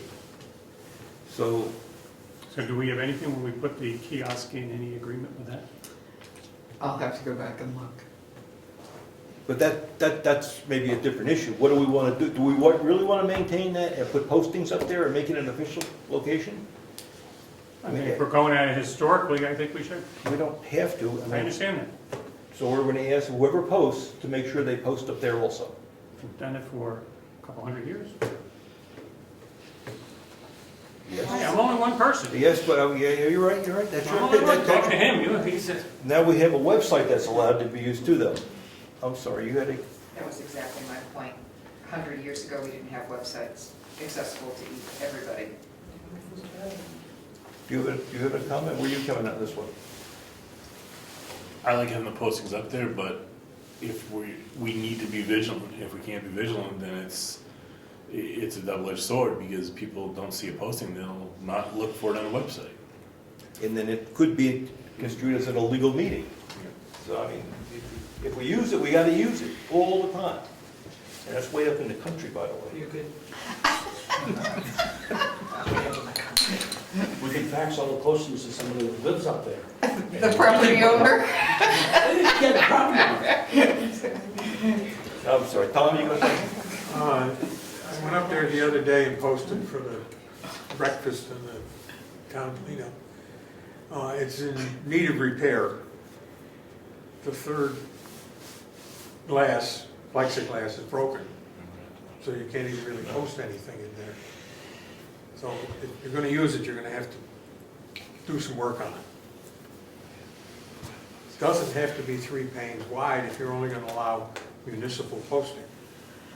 You could cut it out. Okay, thank you. Ed?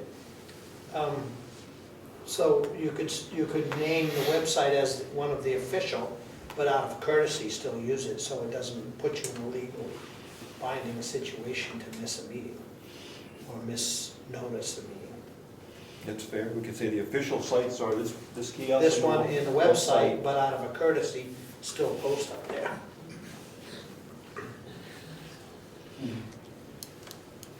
Yes, Richard? I don't believe everyone in town has access to the website, and it saves time and money. If people are used to looking at the kiosk, they should continue to do that. Okay.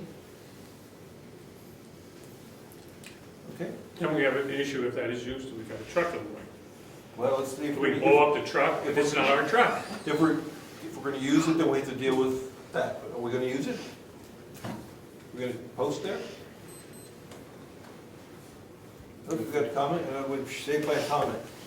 Is there an alternative location in that vicinity that a new or refurbished kiosk might be located? It was originally across the road. So it just moved from, I don't know what it would be, the North south to side north to the side? north Oh, yeah. side of the road a few years ago. Why can't we have? So the only thing I would say is that the property owner may have, depending on where it was placed, may have trouble getting to that See, lot to move. What I'm trying to do is divide it into two issues. I know. If we're not using it, then it's a smaller issue. If we're using it, then it's a bigger.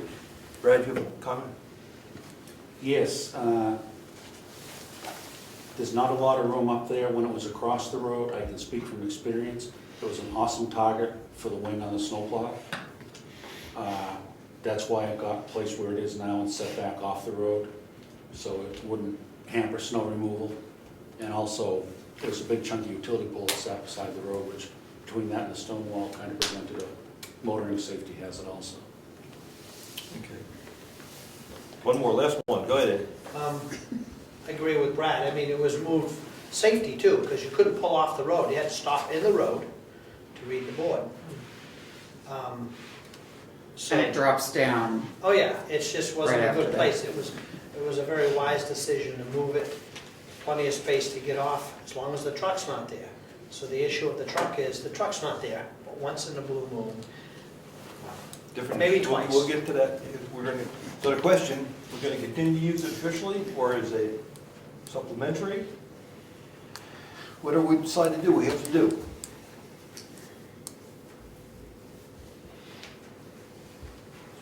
It's the location we're talking about or the board? The board. Having a bulletin board in that vicinity. Do you have any comments? I'll make a motion. No, make a motion. I'll make a motion that we use it as an auxiliary posting place and say all official postings are on the website and down here. And we'll, that's my motion. Second motion. Any discussion on this? Want an auxiliary, which means legally, if we don't have it posted Right, there, yeah, okay. no one's gonna call us on, you didn't post the meeting correctly. Now, how are you gonna explain auxiliary to people? We'll put a sign in there saying this is a courtesy Well, or it's there, auxiliary. and now we're back to where, okay, wherever it would be placed. But if you really want to stay current, because postings walk up there, they walk here. I agree with that, yeah. So then someone says you didn't post it right. So the motion is we use it as an auxiliary. Discussions, any more discussions?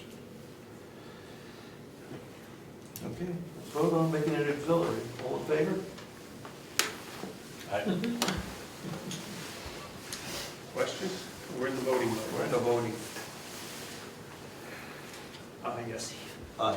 Okay, it's going to be auxiliary, and we'll make sure that the other two. So my concern, now that we voted, okay, and I did vote yes, okay, that people will say this will gradually disappear because it's an auxiliary. That's the end of here, I voted yes. So now the question is, where do we want to keep it where it is, as the courtesy to some property owner, or do you want to move it, or you want to try to negotiate something else? It's fine where it is. It's got a nice spot to pull off, it's off the road, it's at the four corners. It's where it needs to be. Tom's got a comment? If it's not the official posting area now, why leave it up? Take it down, put in one small plaque that says all official postings are at the That's town. what I was afraid of. Let's go right back to what Because I it's a said. courtesy, it's always been there.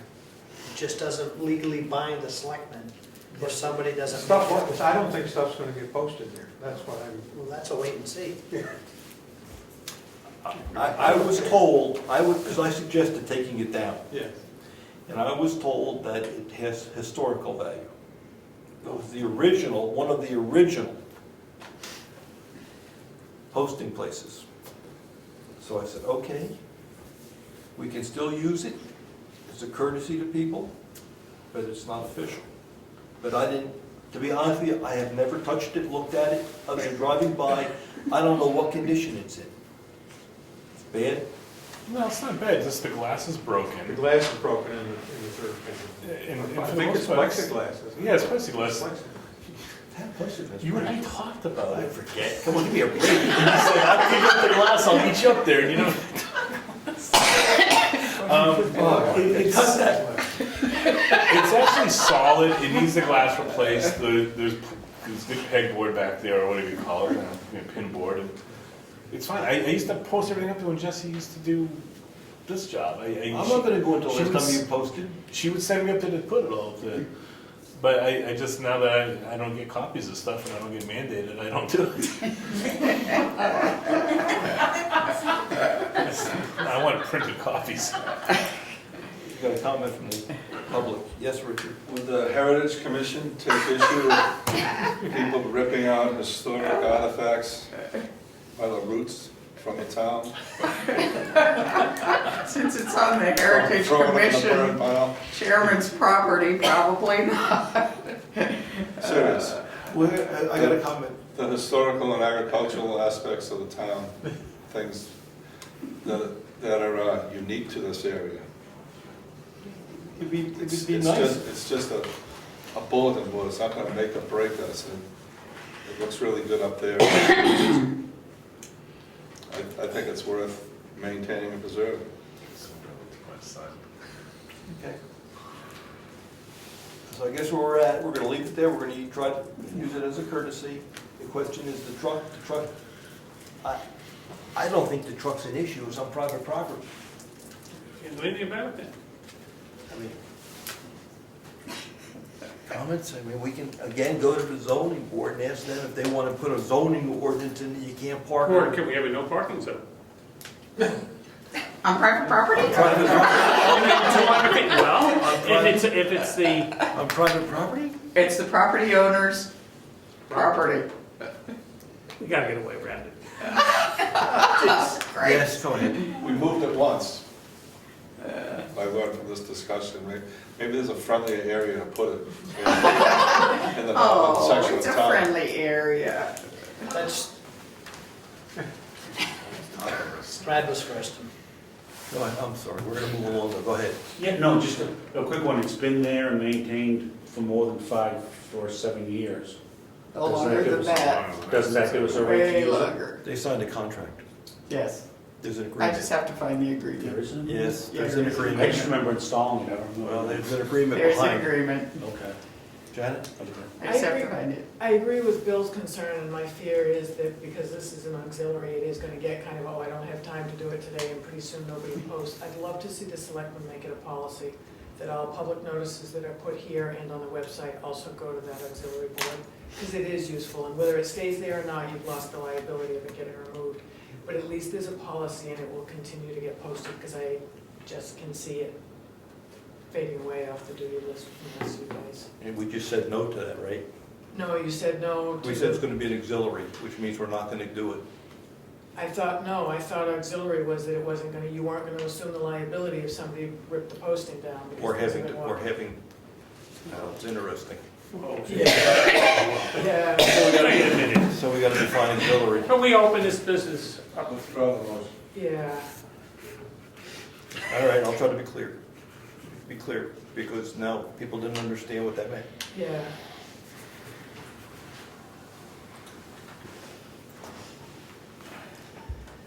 I want to try, I'll make. Well, you're the chairman. I'm trying to get a good motion. Obviously, it wasn't clear because of the definition. I'll make a motion that the two official websites for posting of municipal business are the town website and the kiosk out front.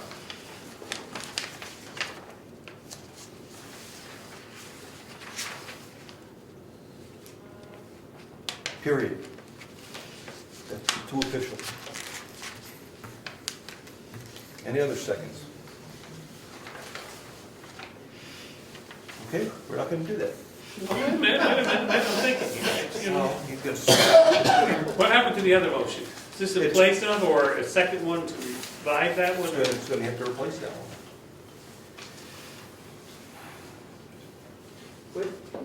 Just a second, Why don't you look up auxiliary definition? just that way, I changed it, we only have two, per RSA, website and another one, that's what 91A says. So that's what the motion says. The RSA says you can't have No, more. you can have as many as you want, there's two are required. But Town two are website, official legally binding postings. one can be the website, Correct. so there's the two, that's my motion. No, I got a motion, who's got a second, then we'll talk about it.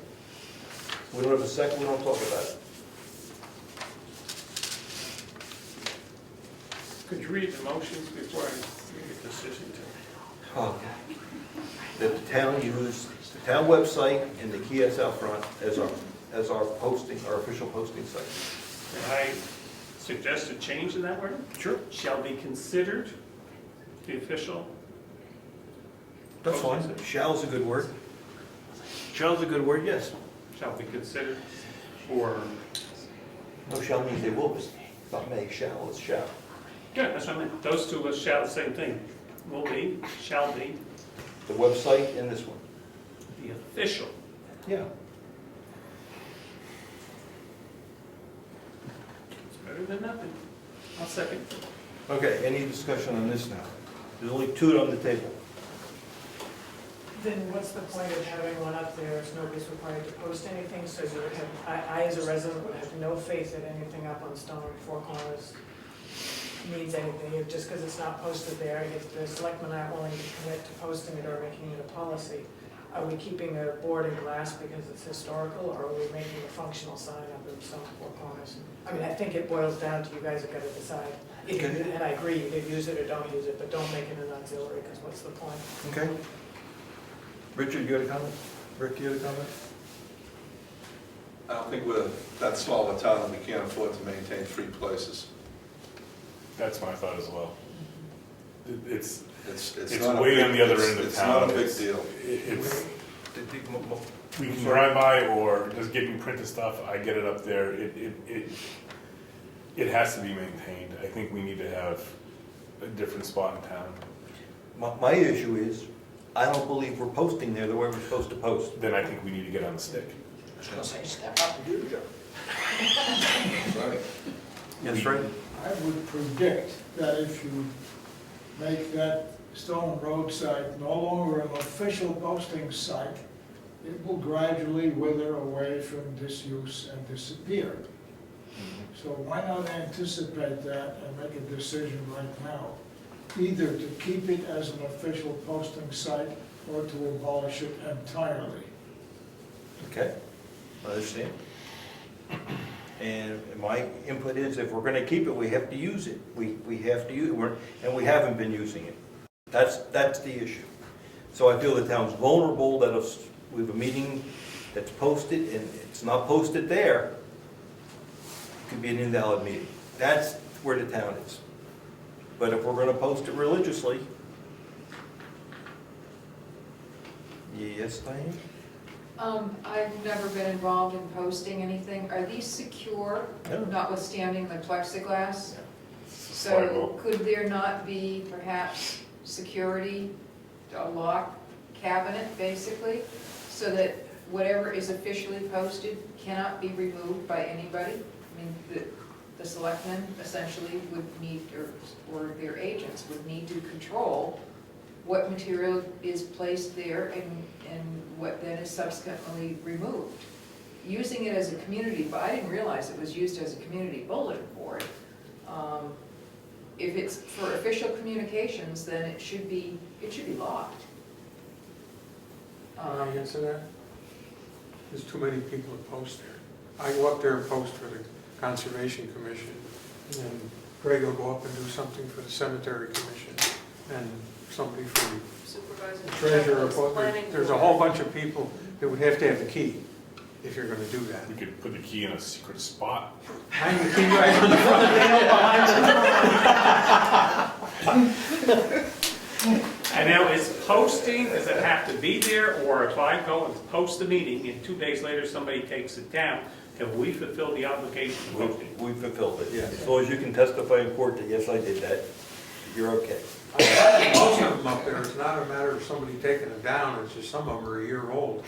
You know, the meeting was last July, because the person who put it up never took it down. Okay. I have a motion, that was second. Gonna vote on it? Could you read that back? It's been a while.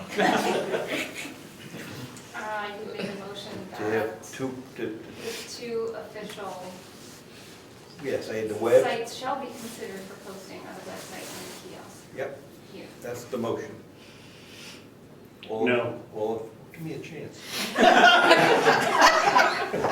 All in favor? No. No. All right, fine. So we're gonna continue to post up there, and then we're gonna do maintenance up there. Yeah. Yes, I measured the plexiglass, I'll measure it again, and can you grab the plexiglass so we can get it replaced? I know it's on tape. Text me the size. Okay, I'll do that again, yeah. You're tough. You're tough. I will go up there and measure it, I will go through it, rip everything down that doesn't need ripped, make sure there's plenty of little thumbtack things up there, and we as the selectmen need to, I'm the closest, I'll try to do as much as I can, but for some reason, I don't mind either. We, also the we became we. It's all right, Brian, thank you. So, Ray, let's just- also ask Lori to remind all the chairman of the committee that these need to be posted. Yeah, yes, you should send a little blurb to all the committee members saying that we reaffirm that we're posting 3 places, at least 2, the 2 kiosks, and it'd be nice if they put it on the website. Tom had his hand raised. Yes, Tom? Before you go measure the plexiglass, I think the reason it's broken is Kind of cattywampus. it's kitty corner enough now that somebody probably broke it trying to get the door open. So it's more than just replacing. I noticed it plexiglass. broken around snow time is when I first saw it broken. I wasn't sure if It it was. really needs to be rebuilt. Yeah, I think we could straighten it up pretty good. It has to do with people not actually latching, and the Oh. wind catches it and whips it, Yeah, that could be. it's happened before. All right, well, I'll go up there and take a look at it and do my best to see what we need to do to it, okay? I'll look for the agreement. Okay. Ernie Brown signed it. I know we do. All right. All right, we're moving on. Let's move Moving on. Holy Hold shit. on. Yes, ma'am. That last motion didn't go anywhere, but there is a motion prior to that. To that make did it an pass. auxiliary. So, do you want to withdraw that? I'll motion? withdraw that motion. Thank you. And let's do one more thing tonight. Town office maintenance. I had a request from Kate, the woman that does all the maintenance here, and I think the ground looks pretty good, to see if we would buy some mulch, so she can mulch the grounds. I think she's talking 3 yards, so it's gonna be about $100. Oh, yeah, sure. Well, that looks good. I think it looks really She's good. making all the flower beds, she's cleaning it all up, so we may as well put mulch down to make it look. Yes. So, yeah, I'll make the motion that we agree to 3 yards of mulch, expense it up to $100. Give or take, give or take. Plus shipping. Well, we're gonna talk to maybe someone that has a Shipping business. truck, maybe the road department. Okay, but the motion is we buy 3 yards Yep. of cedar mulch or whatever. Whatever she needs. thinks is Yeah, right. what color? She, Brown, red, black? I'll give you the specifics, I have the specifics. Believe me. So the answer is yes, good. You make a motion? I second. All in favor? All right, Aye. all right. We'll do the next one next week, the staffing one. Any other public comments? Meeting's adjourned. Oh, sorry, Wait, sorry, it's not. We gotta sign bills and do some email. First you're skipping Lori, now you're just cutting the meeting. We have some mail, I'm sorry. Yes, I'm sorry, you're right, Rick. When you get that feeling, you gotta do it. We have a thank you letter from Medication Bridge for $184, or thanking us for a $184 contribution authorized at the town meeting. They're thanking us anyway. We've got the donation from the regional conservation group. We have a listing of, we got an important one here, Yeah, guys. good one.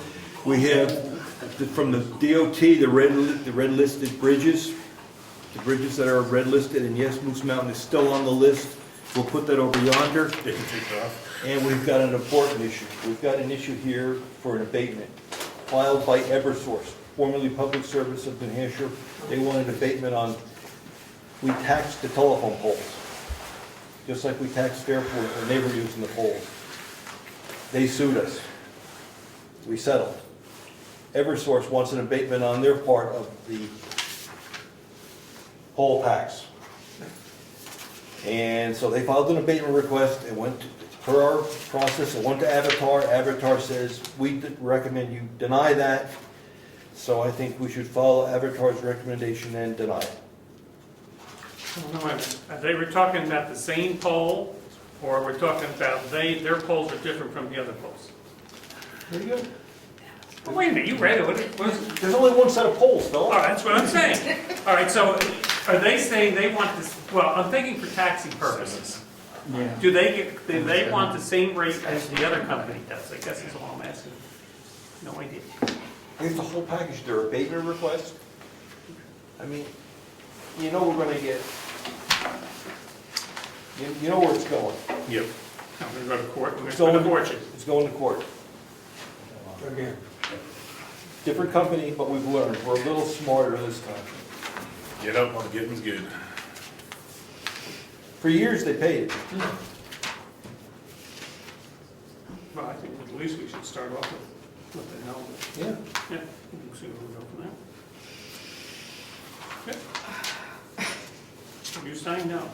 You know, do we all sign? Yeah, that's what our recommendation is. How could I find all the checks? I'm sorry.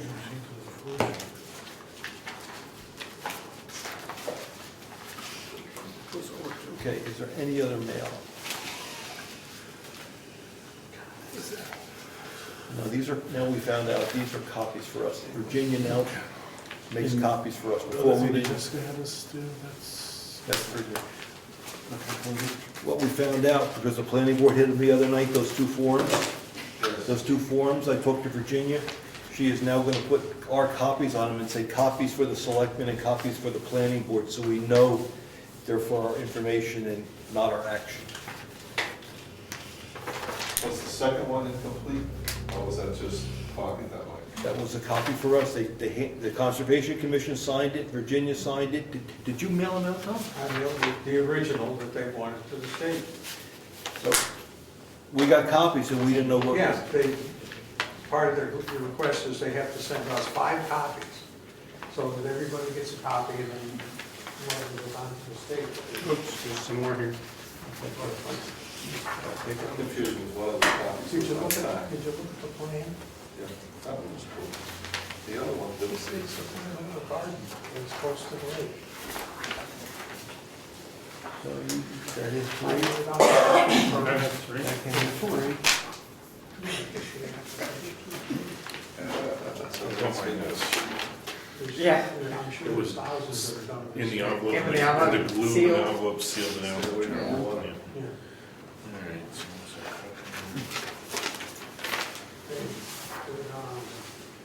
Is that Jennifer's rate, $14? Yes. oh, this is for the, oh, like, how did she, I mean, $250, that's. Oh, there's 2 checks. Yeah, Make sure you sign 2. I only signed one, I was just impressed, I already hit $250 on my nose, I was like, whoa, like, then I Isn't realized, she talented? then I realized it was not for this. Okay, here are the 3 checks. Oh. Well, there's 4 with that one. The other thing for Bill is you asked to see sales in town. Yes, yeah. They're there for you to look at if you'd like to see sales. I circled the sale price on them so you can see the.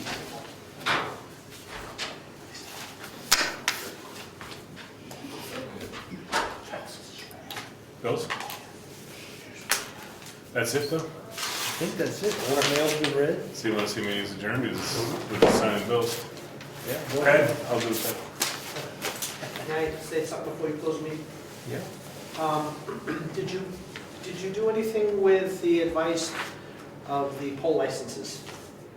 Of looking into, talking with Eversource about their, or the town attorney of their procedure of putting polls in and then applying for licenses?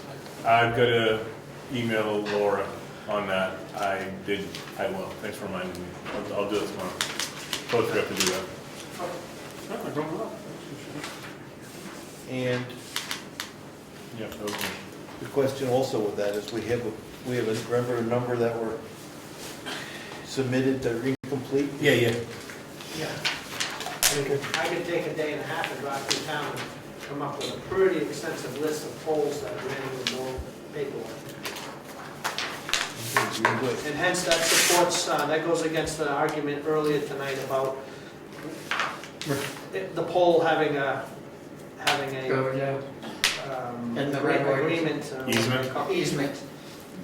They put one on my property and they never got an easement. And that was done about 10 years ago. So that has no legal bearing as to boundaries. That's between them and. That's not us.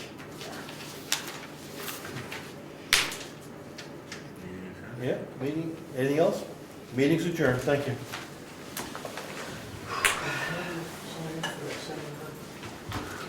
Need to talk to Eddie for